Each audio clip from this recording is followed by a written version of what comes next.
இன்னைக்கு உங்க பிரச்சனை போராட்டம் எதுவா வேணாலும் இருக்கலாம்.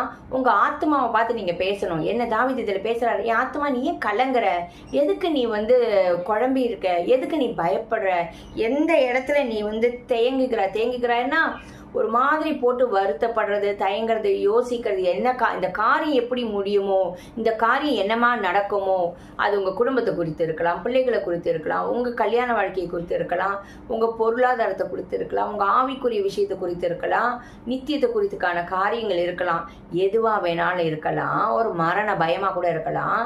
உங்கள் ஆத்மாவை பார்த்து நீங்கள் பேசுங்க. நீ ஏன் கலங்குற, ஏன் பயப்படுற, இது வரைக்கும் ஆண்டவர் தானே நடத்தி கொண்டு வந்தார், இனிமேலும் நடத்துவார்னு நம்மளும் நம்ம ஆத்மாவை பார்த்து பேசணும்னு தாவீதுகிட்டே நம்ம கற்றுக்கணும். அதோட மாத்திரம் அவர் என்ன சொல்றாரு பாருங்க, மற்றவங்க நம்மளை ஆற்றி தேற்ற வேண்டியது இல்லை, நமக்குள்ள இருக்கிற ஆவியானவர் நம்மளை ஆற்றி தேற்றும்படியா நம்மளை பலப்படுத்தி ஆத்மாவை ஆற்றுகிறார். எப்படி பாருங்க, தேவனை நோக்கி காத்துரு, நீ வேற யாருக்கும் காத்திருக்காத, உன் பிரச்சனையா போராட்டமா அங்கெங்க சொல்லிக்கிட்டு போகாத, அங்கெங்க அழுதுகிட்டு போகாத, தேவனை நோக்கி நீ காத்துரு. தேவனை நோக்கி காத்திருக்கச்சு என்ன ஆகும், என் முகத்துக்கு ரட்சிப்போம். நம்மளை ரட்சித்தது யாரு, தேவன் தானே. சொந்தமோ பந்தமோ பணமோ ஆஸ்தியோ பாஸ்தியோ இல்லை இல்லையா, உறவுகள் அல்ல, நட்புகள் அல்ல, தேவன் தான் நம்மளை ரட்சித்தார். ஸோ என் முகத்துக்கு ரட்சிப்பா இருக்கிற கர்த்தரை, என் தேவனா இருக்கிறவரை நான் இன்னும் துதிப்பேன்.